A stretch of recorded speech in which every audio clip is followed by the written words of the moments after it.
Hello y'all, it's Professor Deadman here again, and I'm going to go over this 10-page item that we have in the top 10 things to do in Illustrator. Starting on page 1. Page 1 is about how to make a new document. So if you aren't opening up a new document with the Command New window, for instance in this one, you can open up the Artboard tool, which I have right here, and you can just click and drag to make yourself an artboard. And look up here, if I wanted this, say, exactly 11 inches by 7 inches, I could just type it in there and it would go to exactly the size I want it to.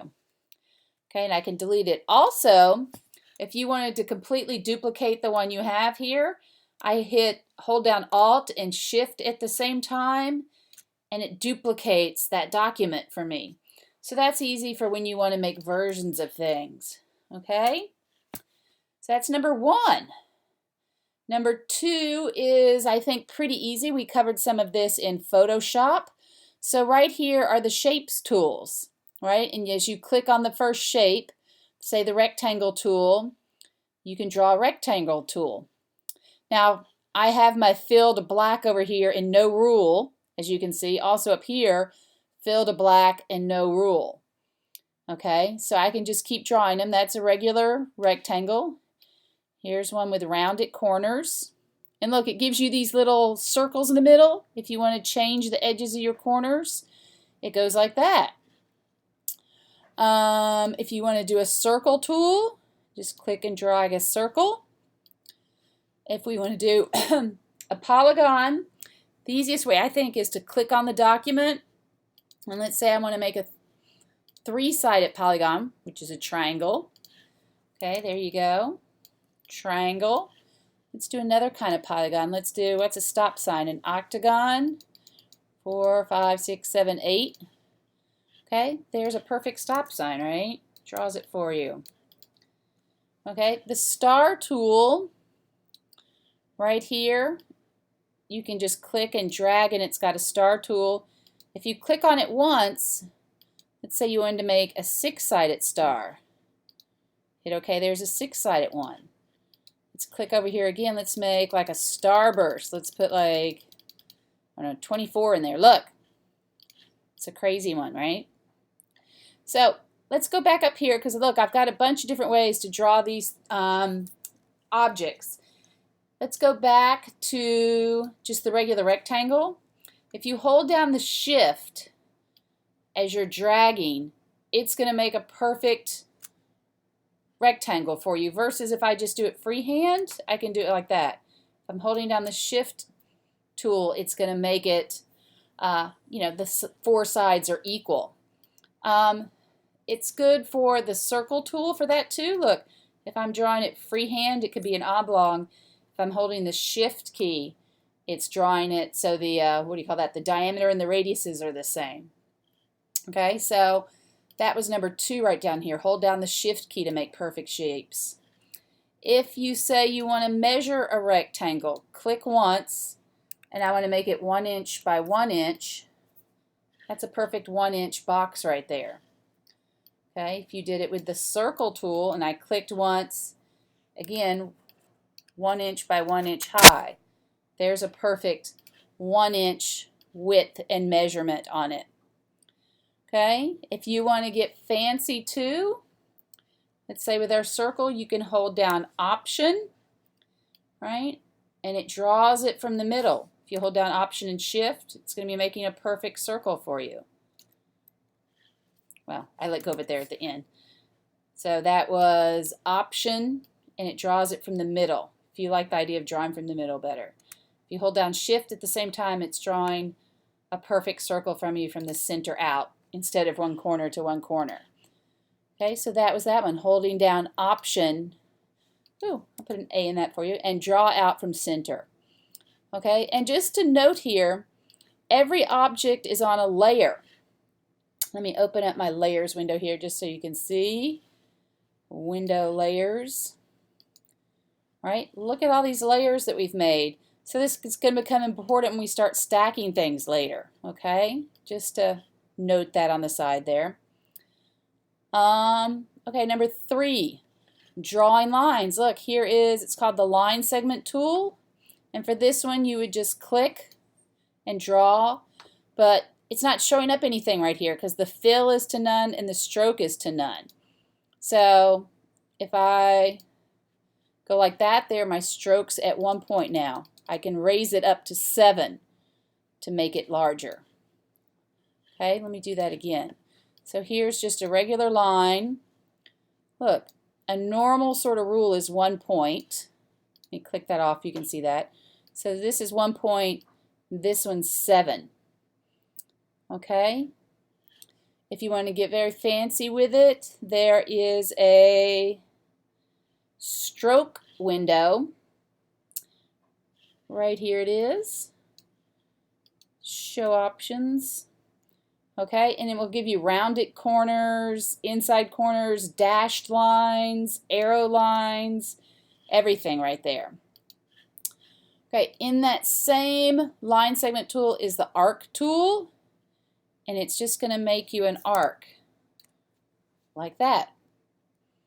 Okay, same tool. There is a spiral tool. It makes nice little spirals. All right.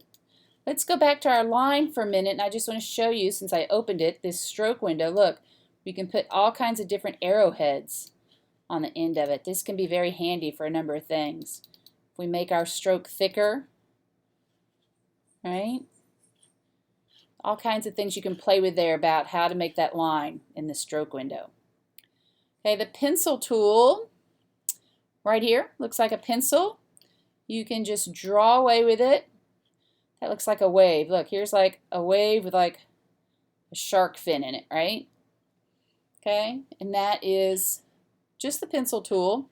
You know, I'm just clicking and dragging, writing my name. I can make a smiley face. Okay, pencil, easy, right? And the paintbrush tool here is, where'd my paintbrush tool go? Oh, it's under this blob tool. So here's my paintbrush. Okay, so again, just drawing with the paintbrush and playing around with the stroke. It can be thicker. See, it changes over in the stroke window too. Okay, let me show you this. Here, draw another little squiggly line. Okay, let's make that one like 3 points there. And look under the paintbrush up here. Instead of 5-point rounded, let's scroll down here. Look, you can make it look like a piece of charcoal. This kind of line. There's an arrow line. There's banners. There's some pictures loaded of a daisy. There's, I don't know, it looks like stitches. There's some different kinds of stitches.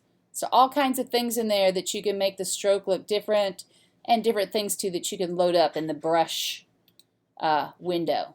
Look, if you want to do that one, right, it keeps changing. Okay, so that's how to make the paint stroke look different. You know, it's kind of nice if you want to do some like calligraphy looking thing or something like that. Or if you want to have your own little banner for some, you know, sale or website or something. Now, one interesting one right underneath the paintbrush tool is called the blob tool.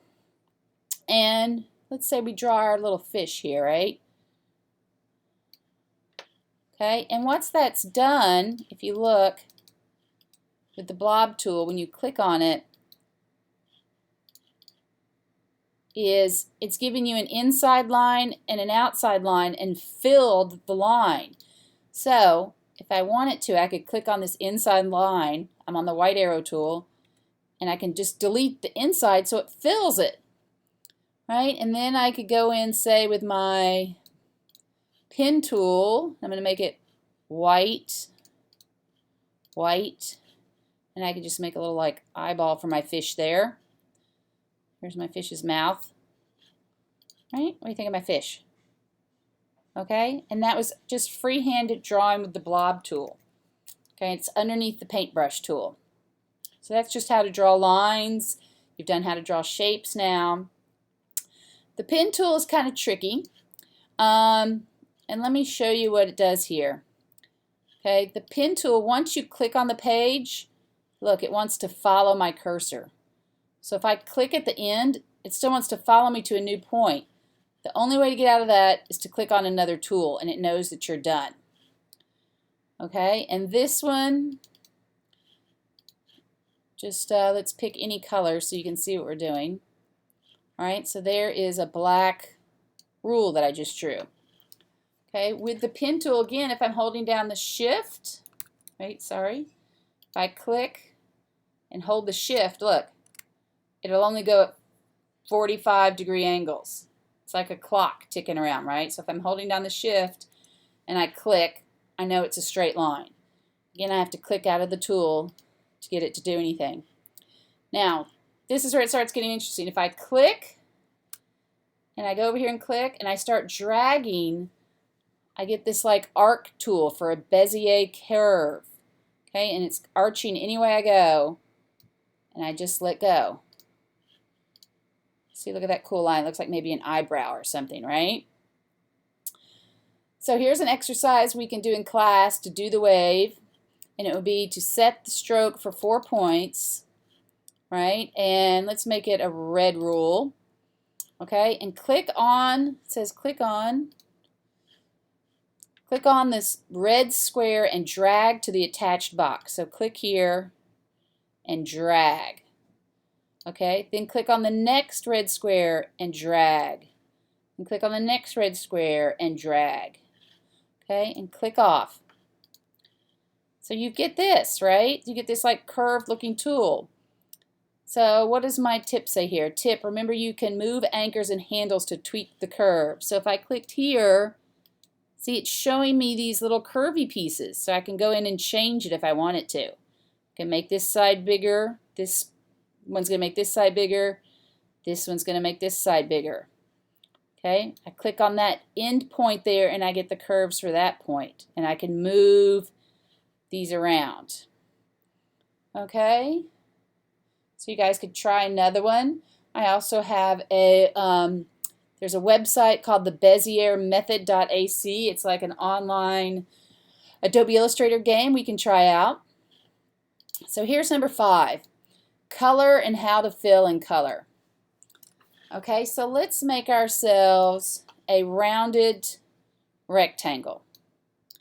Okay, and right now look, it's got a red outline on it, a stroke of 4 points, right? I want to open up the color window and show this to you. Okay, show all the options here. So let's switch these two things. Now you can see this is the fill part and this is the outline part. Look, fill, that's the outline, fill and outline. There's 3 ways you can change the color here. It's in the toolbox, it's in the menu bar, and it's under window color right there. Okay? And so if I wanted to draw another one, and let's have the fill be none, circle slash, and let's select the stroke and make it that red. And let's see, it's at 1 point. We'll up that a little. Okay, and that would be how to do the fill and the stroke. If you want to get really crazy here, let's do a red stroke, and we could pick a green here with a green fill. Okay, it's always got the black and white you can set back to, and the circle slash means none. So it could be none, no stroke or no fill. The white is really not a white ink. Remember our CMYK? It's going to be the color of paper. So if you're using a pink or blue paper, it's going to come out that color, but mostly we have white paper. So they have white there. At the end too, we'll look at some of these gradient fills too that you can see, all right? So this is really nice when, again, let's draw ourselves a little rectangle here. And we can get our eyedropper tool, if you remember the eyedropper, and you can click on a color you want something to be, right? So let's say we do that. And you could come up with a like circle for her face, maybe. That's the color of her face. You could take the pen tool and draw yourself a little like, look at her here. Here's her. Now let's make sure we have a line. Black line, right? And we have little eyebrows for her. Here's her little eyes, little nose, little smile. And we could go through too and add some hair. Right? Lots of hair for her. And if you want it, look, I can select all these strokes and I can make them thicker. Okay, and then I would just have to place her on top of that, right? And it's the start of my icon, it could be. Now remember, if it's going to go in front or behind, it will be Object, Arrange, Bring to Front. It's going to cover her up.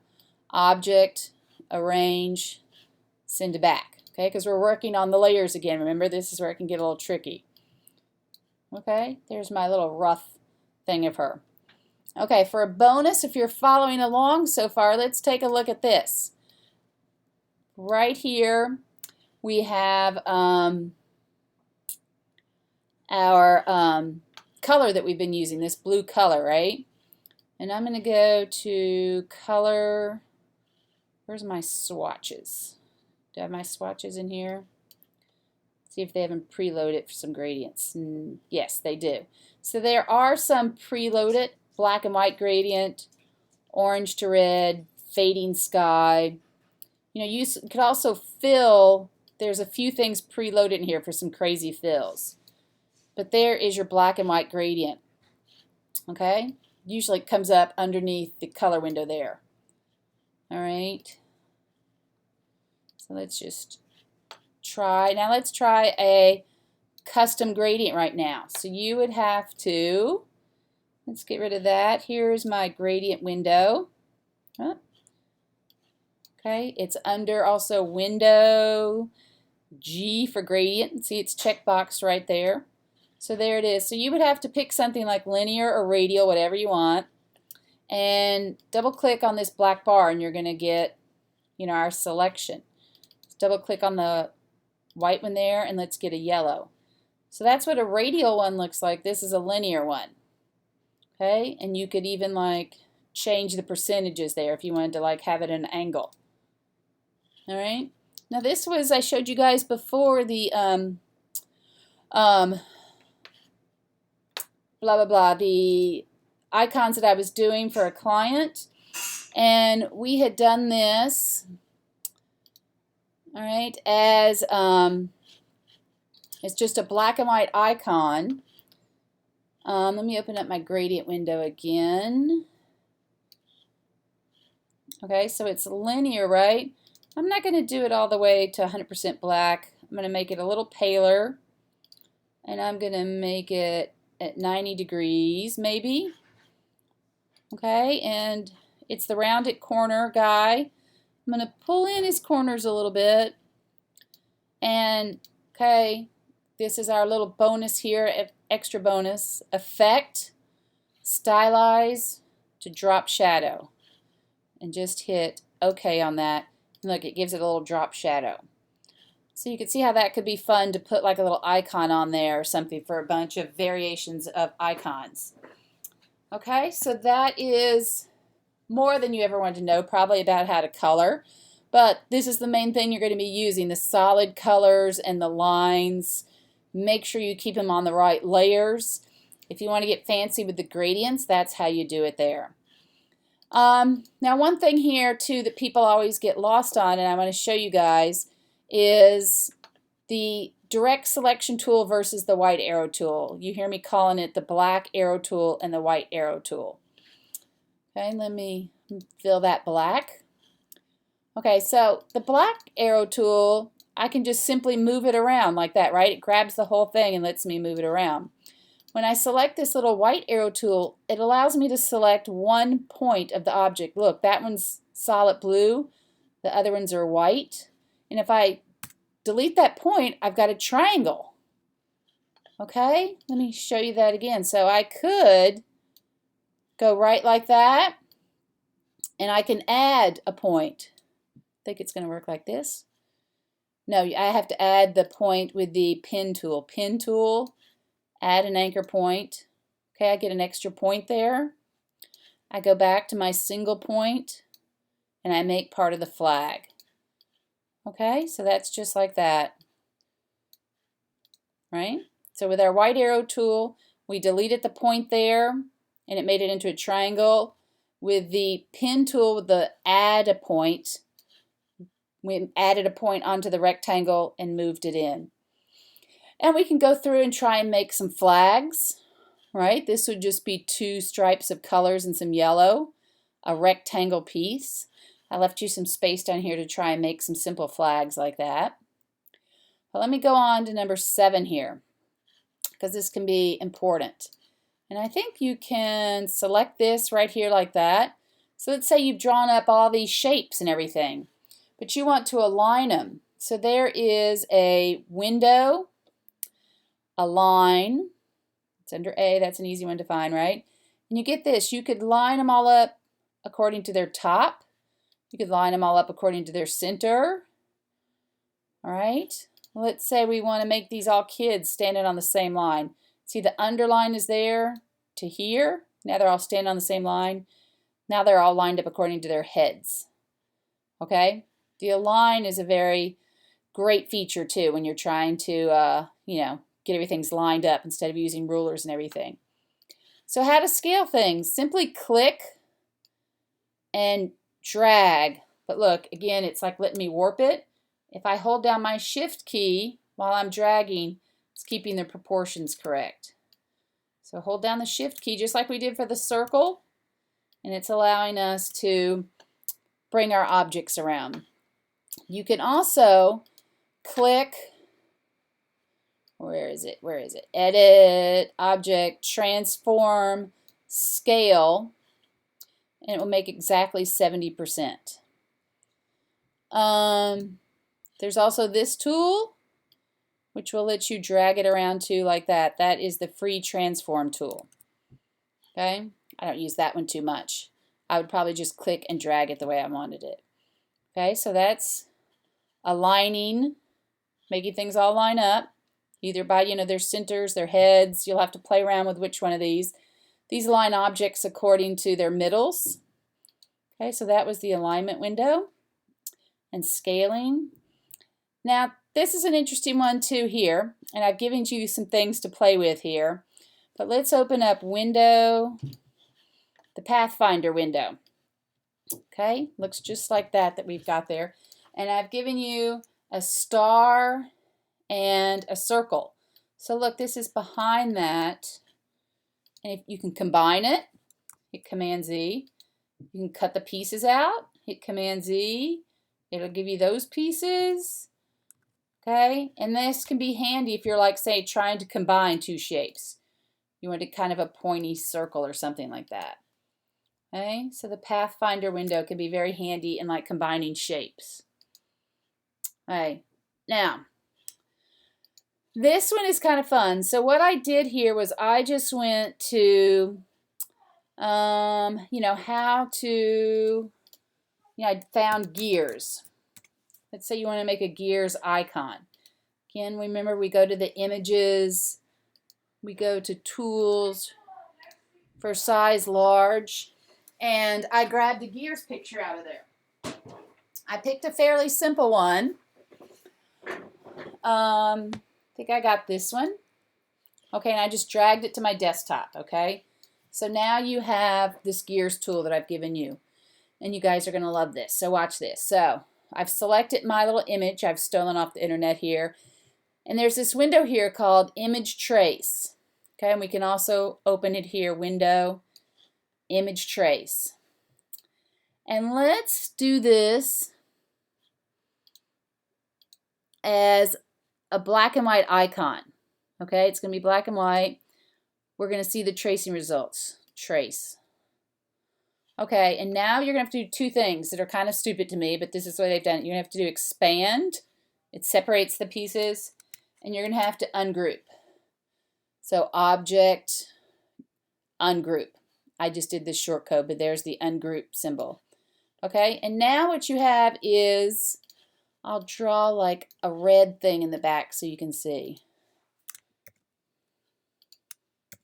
Okay, it's traced the white box as well as the gears. So if I click off, delete the white, delete this piece, delete this piece, delete this piece.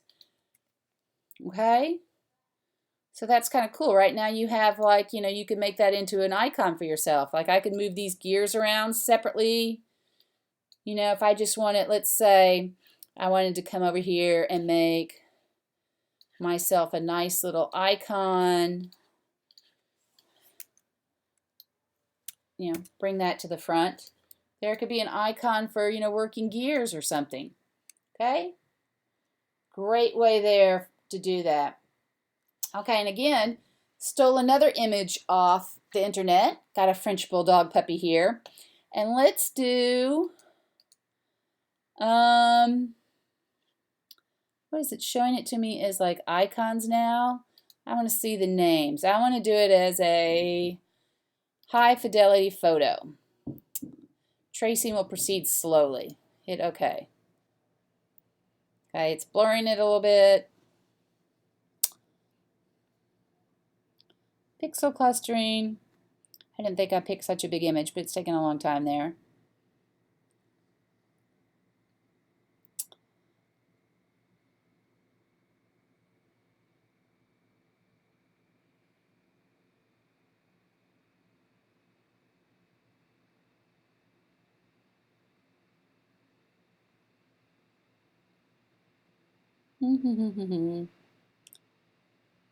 Okay, it's traced that. This is a vector image now.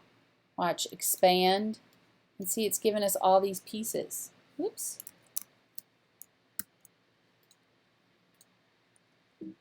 Ah, stop. Did I just undo everything I did? Yep.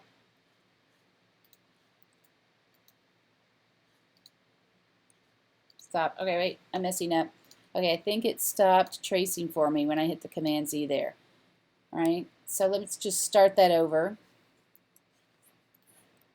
Here's my little dog. I just dragged and dropped him in there.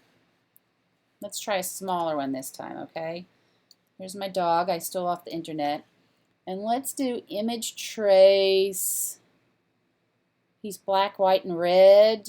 Let's do 6 colors. Hit OK.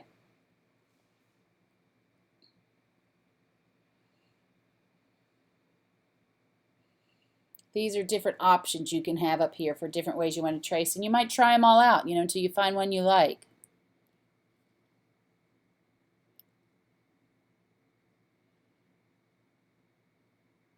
It's doing a lot of work for you right now instead of you tracing or trying to color over this. Look at that. It's an illustration. So remember you have to hit expand. And I'll do it for you up here. Ungroup. Okay, now it's all separate pieces, so let's get rid of the white. And that's what we have left. Look, I will draw behind it a, let's say, orange.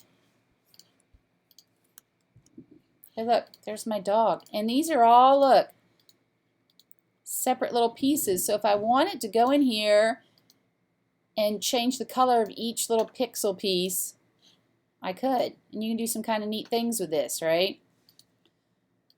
So each one's a little like outline and drawing now. And you can have some fun with that, right?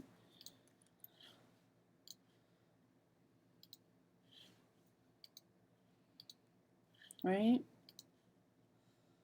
Let's make her on a purpley pillow. Okay, so you can keep going with that. That can be a lot of fun to play with, and an easy way too to trace photos and things like that. Now, it also works too with fonts, and this is a great thing if you have like a quick logo you're going to do. So I've gone to this website, www.fonts.com. Okay, fonts.com, and I typed in Scout right here to the largest size I could get, and you can mess around. You want display types, scary types, okay, sans script, serif.